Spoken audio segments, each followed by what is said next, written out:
Hello everyone, myself Shanwaz Mir, Faculty of Diploma Engineering. Today we will discuss our new topic that name is timber.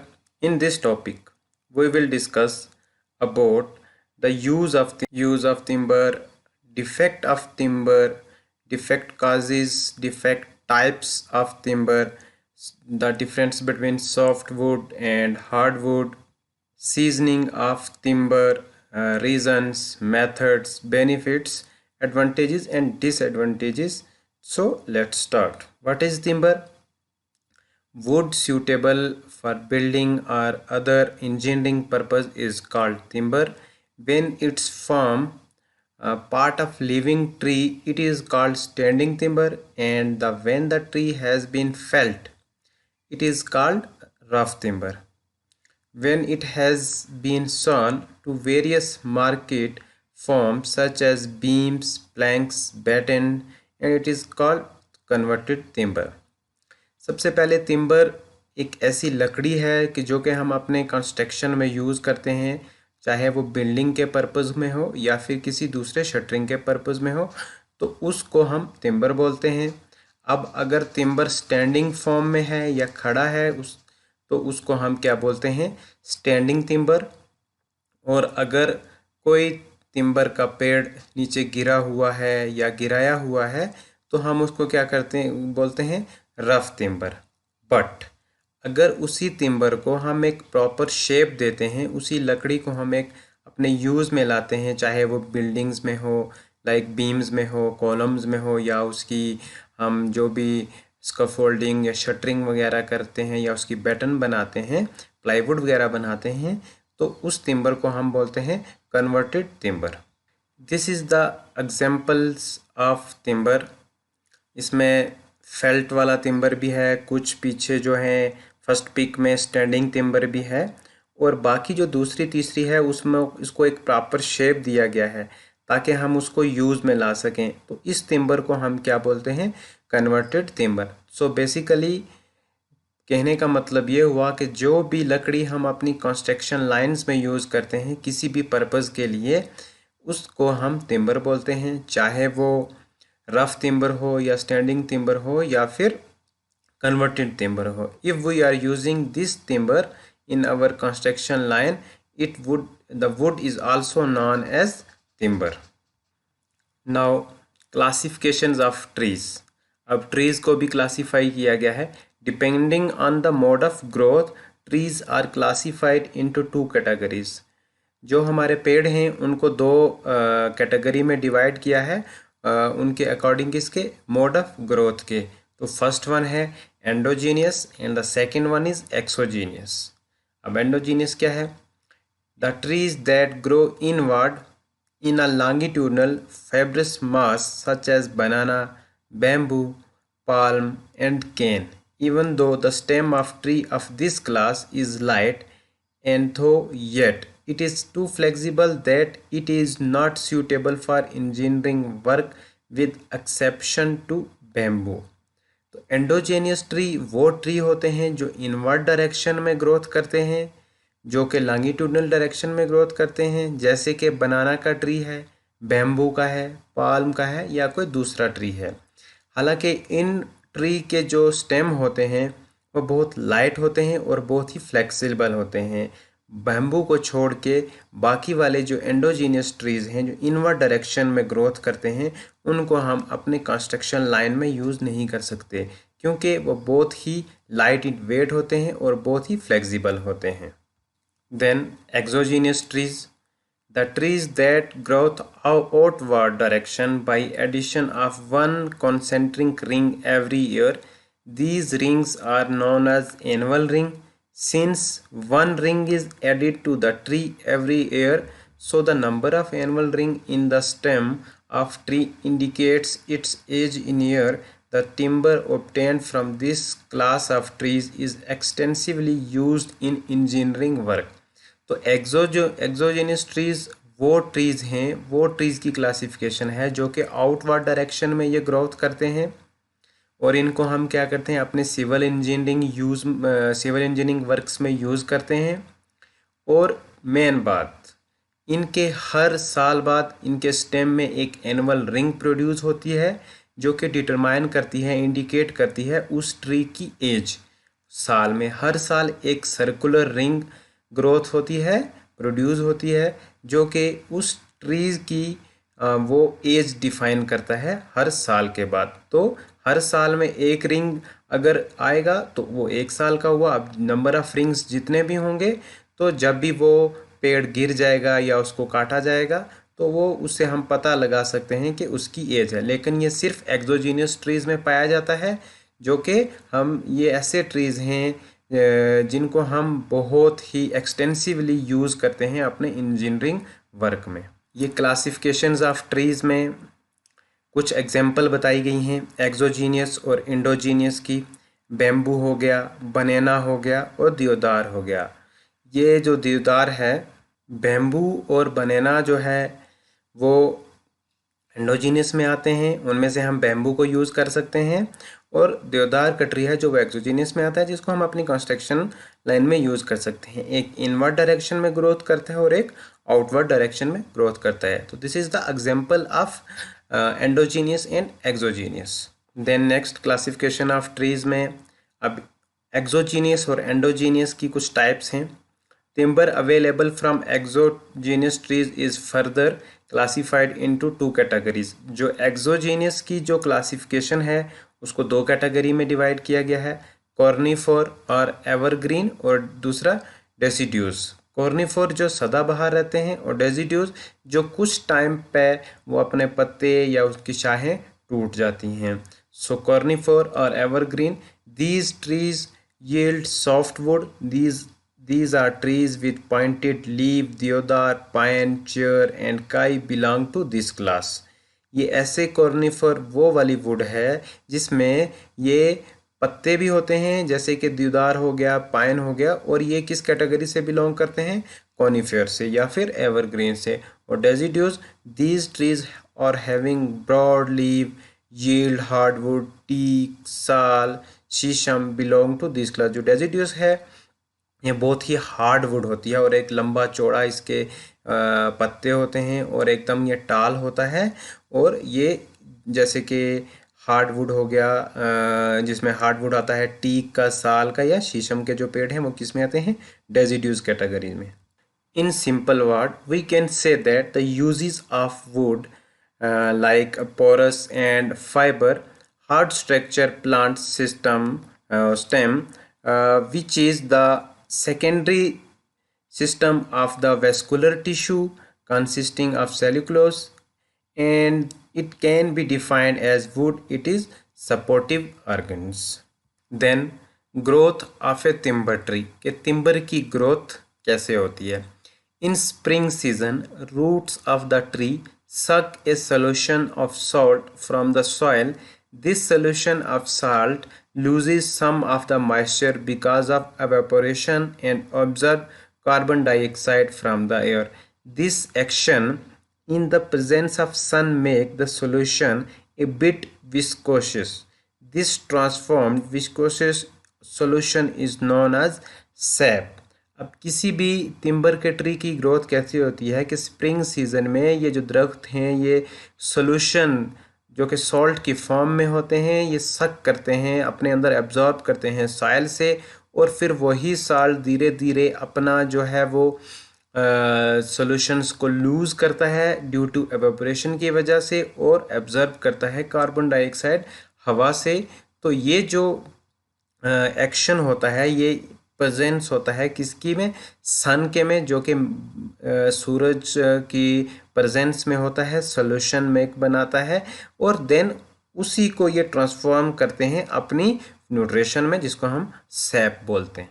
On the other hand, in autumn viscous sap descends below the bark and leaves a thick layer of the sap left below the bark get transformed to wood is known as cambium layer. It goes on gaining the strength with the passage of time. A fresh layer thus added on the outside of the tree every year, forming a new annual ring. The new ring represents a year's growth of tree.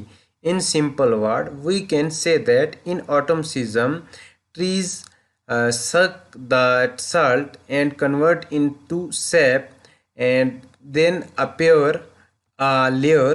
That layer is known as cambial layer, and after 1 year there is a ring, annual ring produced, and that annual ring represent a air growth of that tree. It's mean one angular ring is equal to 1 year.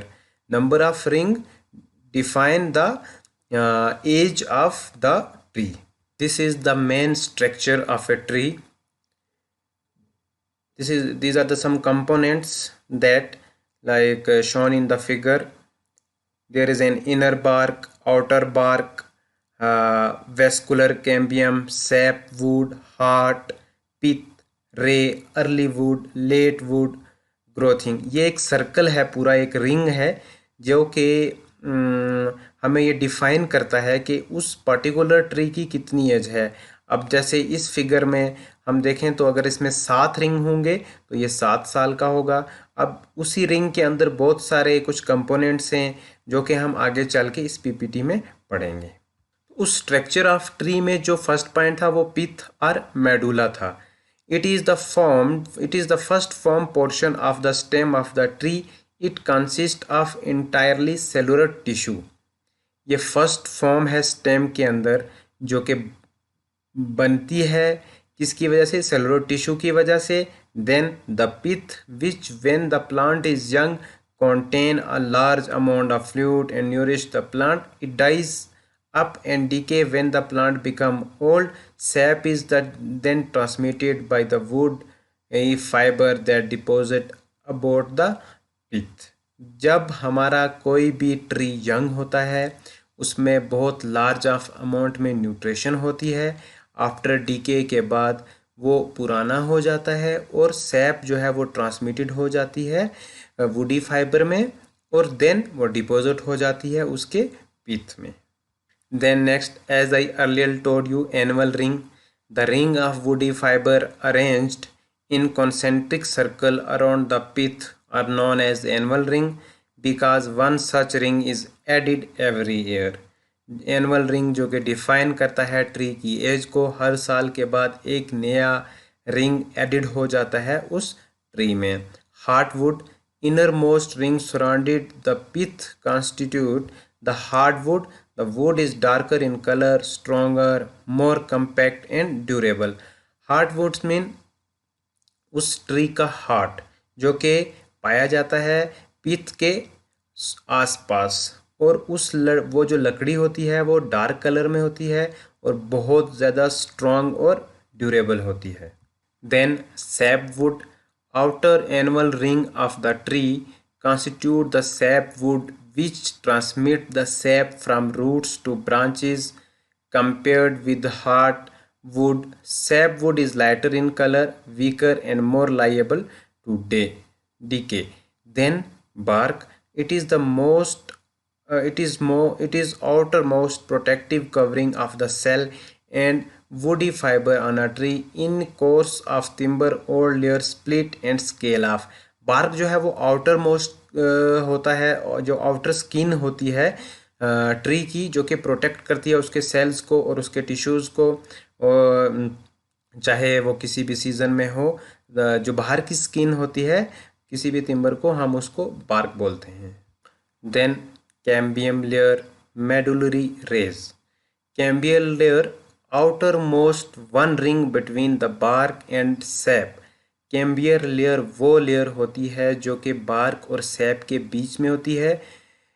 Which is not converted into wood is known as cambium layer. जो कि हम उसको convert नहीं करते हैं किसी भी would में और उसको हम कैम्बियर लेयर बोलते हैं. If the cambium layer is exposed by removing the bark, the cells cease to be active and result in death of the tree. अगर हम कैम्बियर लेयर को एक्सपोज करेंगे या रिमूव करेंगे तो उस ट्रीज़ के जो सेल्स और टिश्यू हैं वो इस रिज़ल्ट में आ जाएंगे कि उस ट्री की डेथ हो गई है या वो खुद ब खुद अपने आप गिर गया है. Then medullary rays, These are thin horizontal veins radiating from the pith toward the bark. They carry sap from outside to the inner part of tree and nourish it. They keep the annual ring tightly gripped together. So medullary rings are those rings who are present in vein and radiating from the pith. Their work is to carry sap from outside to the inner part. Basically, medullary rays are provided nutrition to the inner parts of the trees.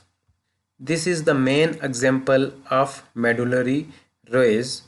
See the picture and understand about the medullary rays which are present in any tree. Then the most important topic is characteristics of good timber. कि what are the good qualities of timbers. एक अच्छी लकड़ी को हम कैसे define कर सकते हैं, कैसे बता सकते हैं कि वो एक अच्छी क्वालिटी की timber है. First point, it should be free from the heart of A sawn tree and should be free from sap. Then it should have straight and close fiber. Then it should be of uniform color. It should give a clearly ring sound when struck. Dull heavy sound is a sign of internal decay. It should have regular annual ring. Timber with narrow annual ring are generally the strongest. So first point, should be free from sound of a tree. And then जो उसके fibre होने चाहिए वो एकदम close और straight होने चाहिए. उसकी शेप एकदम यूनिफॉर्म होनी चाहिए. वो एकदम हमें क्लियर रिंगिंग साउंड देनी चाहिए. अगर वो डल साउंड देगा तो इट्स मीन उसके अंदर इंटरनल डीके है. और उसके इट शुड हैव रेगुलर, हर साल के बाद उस पर रिंग आया हुआ होना चाहिए, जो कि एक अच्छी क्वालिटी की टिम्बर को डिफाइन करता है. Then freshly cut surface should give sweet smell. Teeth of the saw should not get clogged while sawing. Out of some variety of timber, darker and heavier pieces are stronger. It should have bright and smooth surface when planed. Dull appearance is a sign of defective timber. It should have firm adhesion of fiber and compact medullary rays. जो इसमें जो हम freshly cut करते हैं किसी भी timber को ताकि वो हमें एक स्वीट स्मेल दे, उसे डिफाइन हो सकता है कि वो एक अच्छी क्वालिटी का टिम्बर है. देन जो हमारा सा होगा जिसे हम उसको कटेंगे उसके अंदर क्लॉग नहीं होना चाहिए, फंसना नहीं चाहिए. और जो उसके अंदर टिम्बर के अंदर वाली जो पीसीज हैं वो एकदम डार्कर और हैवियर होना चाहिए, जिससे हम ये अनुमान लगा सकें कि वो एकदम स्ट्रॉन्ग है. और उसकी जो अपीयरेंस होनी चाहिए वो एकदम ब्राइट और स्मूथ सरफेस होनी चाहिए. अगर डल अपीयरेंस होगी तो वो साइन है कि that is defective timber. Next, defects in timber. These defects are mostly of two types. The first one is those develop during the growth of a tree, and then those develop after the tree has been felled. First defect ये कहता है कि जब tree growth कर रहा होता है उस दौरान अगर उसमें कोई डिफेक्ट होगा तो पहला डिफेक्ट वो होगा. देन अगर वो ट्री गिर जाता है तो उसके बाद उसके अंदर कुछ इंसेक्ट्स की वजह से या फिर कुछ घास फूस की वजह से उस पर जो भी डिफेक्ट होगा तो वो हमारा दूसरा डिफेक्ट होगा. तो during the growth defect develop during the growth of a trees are star shakes. These are radial splits wider on the surface of the tree and become narrower as they move toward the center. These are caused by served frost or by serve heat of the sun. जो star shake होते हैं basically ये जब हमारा tree growth कर रहा होता है तो ये उस दौरान पाए जाते हैं. और ये होते हैं इस वजह से हैं जैसे कि हीट ऑफ द सन की वजह से या फिर फ्रॉस्ट की वजह से. तो फर्स्ट डिफेक्ट जो स्टार डिफेक्ट है वो किससे काज होता है? Heat of the sun and frost. This is the example of star shakes. These are the radial splits, as I earlier told you, wide on the surface of the tree and become narrow as they move toward the center. They are caused by surf frost or by heat of the sun. This is the example of star shakes. Then next is heart shake. These are wide splits running right through the hardwood of the tree. These splits from the pith running toward the sapwood. These are caused by the shrinkage of interior parts by decay because of accumulated mix. तो heart shake जो defect है वो इस वजह से होता है कि कुछ जो ट्रीज़ के अंदर के जो इनर पार्ट हैं वो डीके होंगे, वो किसी कारण किसी सैप वुड के कारण या किसी पीथ में किसी के कारण इंसेक्ट लगने से या कोई दूसरा जो इंटीरियर काज हो गया तो उसके कारण उनका श्रिंकेज होना, तो उसकी वजह से जो डिफेक्ट आएगा हम उसको हार्ट शेक बोलते हैं. Then the third number is rind galls. These are fascicular swelling caused generally by the growth of the layer of sapwood over wound remaining after a branch of tree has been imperfectly cut off. This is shown in this figure. In this figure, the shown rind gall. ऐसे बहुत सारे आपने trees देखे होंगे कि जिन पे इस तरीके का उनकी आउटर सरफेस पे इस तरीके का कुछ हो जाता है, तो इसको हम रिंडगाल बोलते हैं. ये भी एक डिफेक्टिव टिम्बर में आता है. Then defects developed after the tree has felled. जब ट्री गिर जाता है उसके बाद जो उसमें डिफेक्ट आते हैं, तो उसमें सबसे पहला है ड्राई रॉट. ड्राई रॉट क्या होता है? It is attack on timber bye fungus. The fungus reduce the timber to a dry powder. To prevent dry root, only well-seasoned timber should be used. There should also be free access to fresh air to all part of timber. Basically जो dry rot होता है वो attack होता है किसी भी timber पे fungus की वजह से. जो फंगस अटैक करते हैं उस पे या फिर उसमें कुछ थोड़ा सा कुछ और किसी चीज़ का मिक्सचर हो जाना, ठीक है, तो इसके कारण जो भी डिफेक्ट आएगा, बेसिकली फंगस के कारण जो डिफेक्ट आता है उसको हम ड्राई रॉट बोलते हैं. Then next is wet rot. It is decay of timber due to alternate wetting and drying. To prevent wet timber should be prevented against alternate wetting and drying. It should be so used that it should wholly submerged in water or it is always dry. Due to wetting of timber, timber का गीला हो जाना and then उसको drawing करना, उसके कारण जो भी डिफेक्ट आता है वो उसको हम वेट रॉट बोलते हैं. Now we will discuss about the some MCQs related to the today's topic. Our first question is, the timber which is prepared in a factory and a give desired shape appearance is known as. अगर कोई भी timber है हम उसको prepare करते हैं factory में, then उसको हम एक अच्छी शेप देते हैं, एक अच्छा अपीयरेंस देते हैं, तो वो क्या कहलाएगा? इंडस्ट्रियल टिम्बर कहलाएगा, सॉफ्ट टिम्बर कहलाएगा, या हार्ड टिम्बर, या फिर नन. तो इसका आंसर हो जाएगा, अगर कोई भी हम टिम्बर को किसी भी इंडस्ट्री में तैयार करते हैं तो वो एक उसका जो जवाब होगा वो इंडस्ट्रियल टिम्बर होगा. Then the structure of wood visible in naked eye is called micro structure, macro structure, both and B and none. अगर हम किसी भी पेड़ को अपनी विजिबल आंखों से देखते हैं, अपनी नेक्ड आंखों से उसको विजिबल करते हैं, तो वो कौन सा स्ट्रक्चर होगा?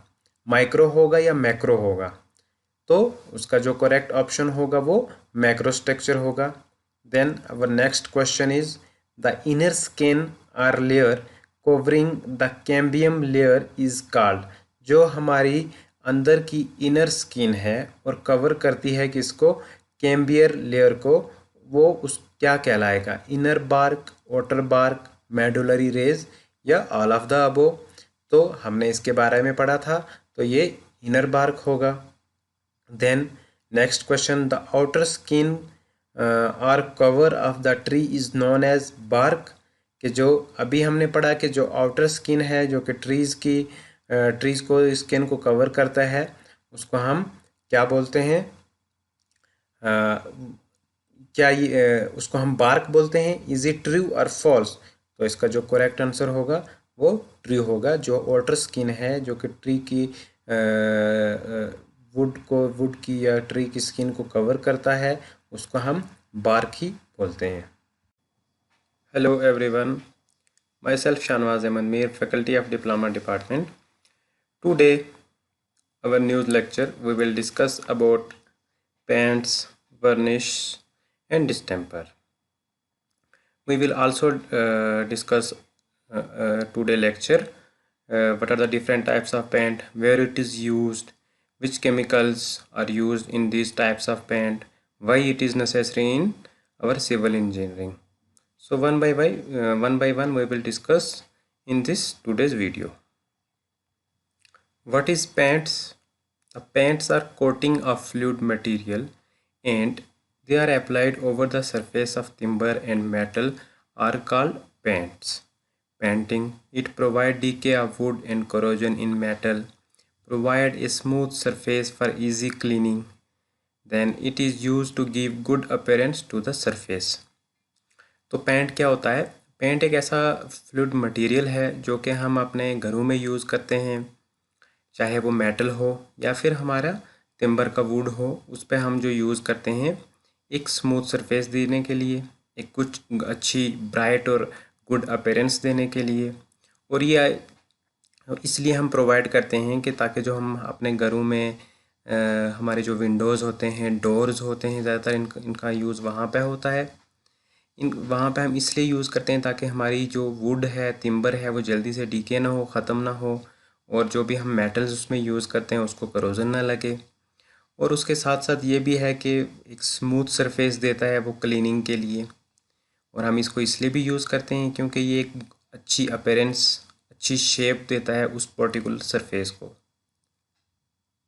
Then characteristics of an ideal paint, कि एक अच्छे आइडियल पेंट का क्या क्या कैरेक्टरिस्टिक्स होते हैं, क्या क्या उसमें होना ज़रूरी है।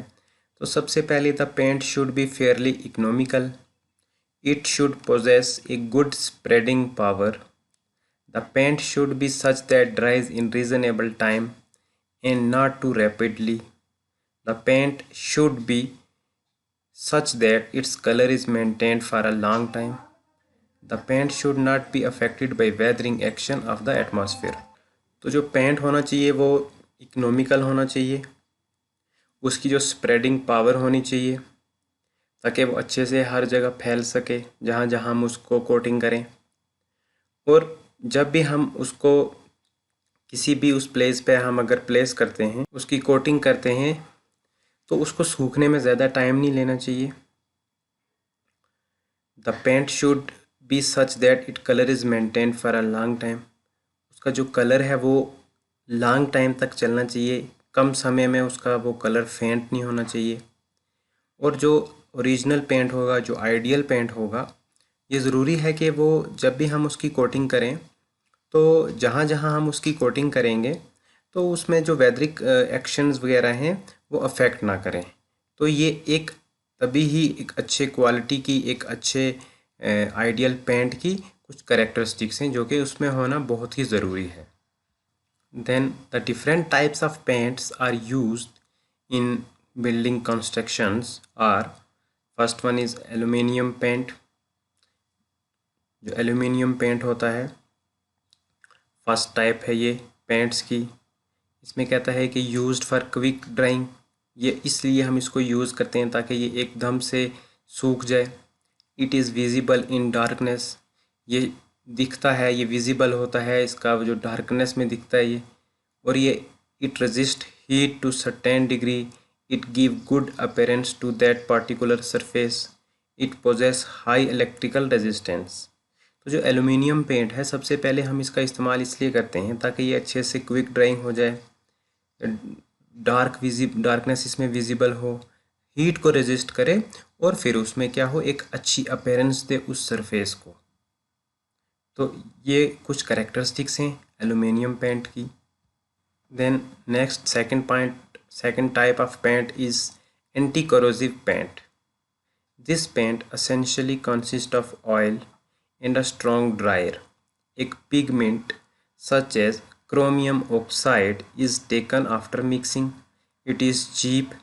The appearance of paint is black. It lasts for long duration. Anti करोजिव जो पेंट है उसमें जो ऑयल की मात्रा होती है और साथ में उसमें एक स्ट्रॉन्ग ड्रायर होता है। एक पिगमेंट के थ्रू उसको पिगमेंट जैसे उसमें पिगमेंट यूज़ किया जाता है जिसको हम क्रोमियम ऑक्साइड कहते हैं। जब भी हम उसको मिक्स करते हैं तो एक पिगमेंट यूज़ किया जाता है, एक मटेरियल, एक एडमिक्सचर टाइप यूज़ की जाती है, फिर हम उसको यूज़ करते हैं।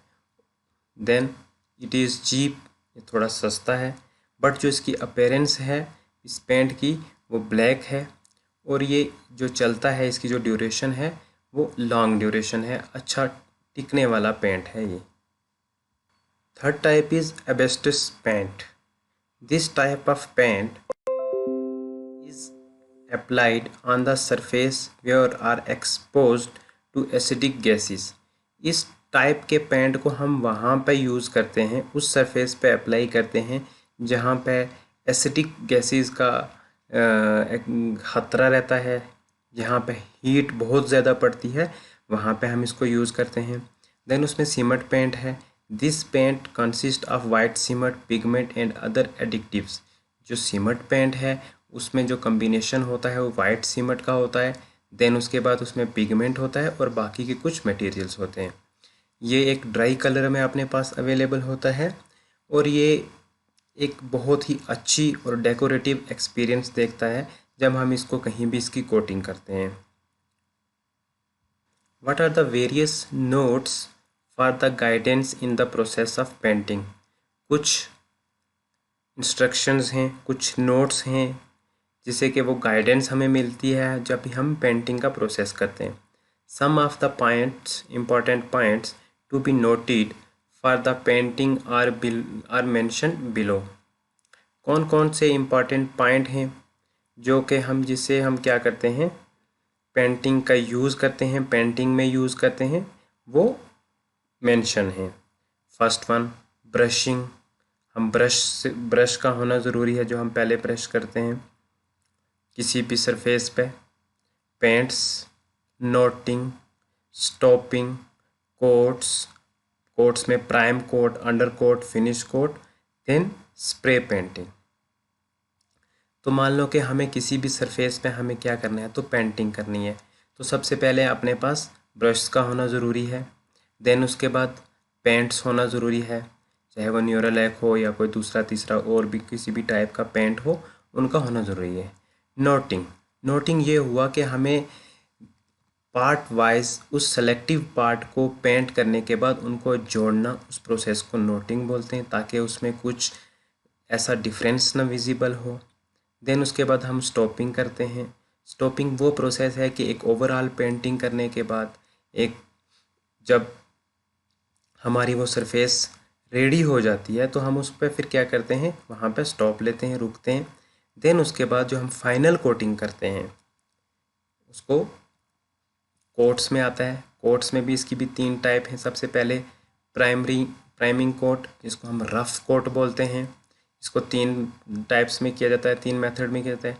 उसके बाद सिंपली फिनिश जो आती है उसको अंडर कोट बोलते हैं, और लास्ट पे जो एकदम ब्राइटनेस देती है उसको हम फिनिशिंग कोट कहते हैं। और फिर लास्ट पे अगर कोई फ़र्क रह जाए तो हम स्प्रे के दोबारा उसकी पेंटिंग करते हैं। तो ये कुछ ऐसे पॉइंट्स हैं कि जिससे हमें गाइडेंस मिलती है इस पूरे प्रोसेस को, पेंटिंग के प्रोसेस को करने में। देन नेक्स्ट है पेंटिंग ऑन डिफरेंट सरफेसेस, कि हम जो पेंट है वो कहाँ कहाँ कर सकते हैं, कौन कौन सी ऐसी डिफरेंट सरफेसेस हैं जहाँ पे हम पेंट का यूज़ करते हैं। The process of painting depend on the nature of the surface to be painted. First one is new woodwork, then repeating repainting old work, then new iron work and steel work, then repainting old iron work and steel work, then plaster surfaces, concrete surfaces and floor surfaces। तो सबसे पहले हम new would work, जहाँ भी हम अपने would का use करते हैं, चाहे वो हमारे डोर्स हो, अलमीरा हो, विंडोज़ हो, वहाँ पे हम पेंट का यूज़ करते हैं, वहाँ पे हम इसको पेंटिंग करते हैं। देन उसके बाद अगर हमारी वही वुड जो है कुछ टाइम के बाद हमसे रीपेंटिंग मांगे, दोबारा पेंट करना पड़े, तो हम वहाँ पे इसको रीपेंटिंग करते हैं। फिर थर्ड पॉइंट में कहता है कि new iron work and steel work, जहाँ पे हमने आयरन का काम किया हो या स्टील के कुछ डोर्स एंड विंडो वगैरह लगाए हों, वहाँ पे हम इसको करते हैं पेंटिंग। देन अगर वही स्टील वर्क और आयरन वर्क अगर दोबारा से रीपेंटिंग मांगती है कुछ टाइम के बाद, 2 साल 3 साल बाद, तो हम उसको रीपेंटिंग वहाँ पे करेंगे। फिर उसके बाद हम अपने जो भी बिल्डिंग स्ट्रक्चर, अपार्टमेंट्स होते हैं, घर होते हैं, उसमें जो भी जिस सरफेस पे हम प्लास्टर करते हैं, तो हम उसको भी पेंट कर सकते हैं। फिर मान लो कि हमें कहीं भी हमने कंक्रीट को प्लेस किया है, कहीं फ्लोर्स वगैरह जैसे हो गए, वहाँ पे भी हम इसको कंक्रीट सरफेसेस या फ्लोर सरफेसेस पे हम इसको क्या करते हैं, पेंट कर सकते हैं। नेक्स्ट है फेलियर ऑफ पेंट, कि अगर हम पेंट करते हैं तो उसमें ऐसे कौन से काजेज़ हो जाते हैं कि जिससे हमारा पेंट जो है वो फेलियर हो जाता है। Following are the main causes of failure of a paint. The first point is bad workmanship, condition for paintings, moisture, wrong choice of paint, unsuitable surfaces।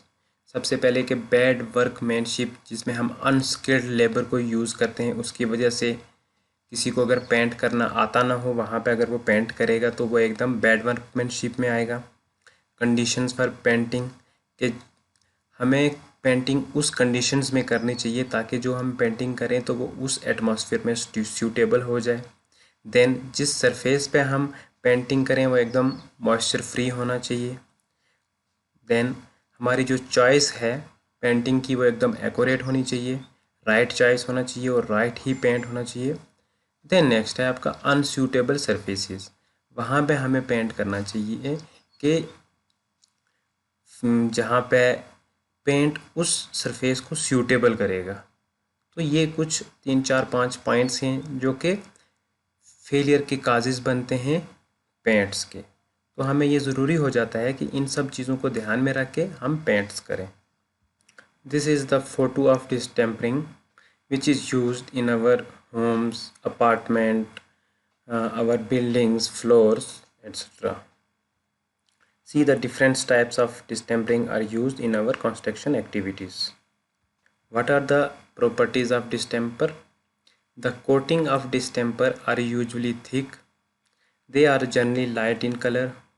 They are less durable than other paints. They are treated as water paint and they are easy to apply. They can be applied on brickwork, cement, plaster surface. जो डिस्टेम्परिंग की properties हैं उसमें वो ये कहता है कि जो हम डिस्टेम्पर की कोटिंग करते हैं वो हमेशा हम क्या करते हैं, उसकी थिकनेस बहुत कम होती है और जो उनका कलर होता है वो एकदम लाइट वेट में अवेलेबल होते हैं। और जो डिस्टेम्पर हैं वो बहुत ही कम ड्यूरेबल होते हैं बाकी के पेंट से। They are treated as water paint, they are easy to apply. अब वाटर ट्रीटेड पेंट है मतलब हम उसमें क्या करते हैं कि पानी का मिक्सचर करते हैं और उनको बहुत ही आसानी से हम जिस सरफेस पे हमें अप्लाई करना हो, कोट करना हो, तो हम कर सकते हैं। और उसमें यह भी कह रहा है कि they can be applied on brick work, cement, plaster surface. और हम इसको हम ब्रिक वर्क पे भी कर सकते हैं, सीमेंट वाले वर्क पे भी कर सकते हैं जहाँ पे हमने यूज़ किया हो, और प्लास्टर की सरफेस पे भी हम इसकी कोटिंग कर सकते हैं। इसका प्रोसेस क्या है डिस्टेम्परिंग का? The process of distempering are preparation of surface, priming, coating, coat of distemper. सबसे पहले हमें उसकी तैयारी करनी है, उस सरफेस को साफ़ करना पड़ेगा, अच्छे से उसकी धुलाई करनी पड़ेगी। देन उसके बाद हमें क्या करना है कि प्राइमिंग कोटिंग करनी है, रफ़ कोटिंग करनी है। और फिर उसके बाद हमें क्या करना है कि जो हमारा डिस्टेम्पर होगा उसको अच्छे से मिक्स करके जो भी हम उसमें पिगमेंट वगैरह यूज़ कर रहे हैं तो उससे क्या करना है कि उस सरफेस को हमें कोटिंग करनी है, ताकि अगर हम ऐसा करेंगे, ये प्रोसेस इन्वॉल्व रखेंगे उसमें, तो उससे हमें क्या होगा कि एक बहुत ही अच्छी अपीयरेंस मिलेगी हमें उस पर्टिकुलर सरफेस पे जहाँ जहाँ हम कोटिंग की है। वो जो होगा वो एक ब्राइटनेस देगा, बहुत ही डेकोरेटिव शेप निकलेगी। वही मैंने बोला कि उसकी अपीयरेंस बहुत ही अच्छी होगी और ज़्यादा उसका ड्यूरेबल जो होगा वो अच्छा होगा।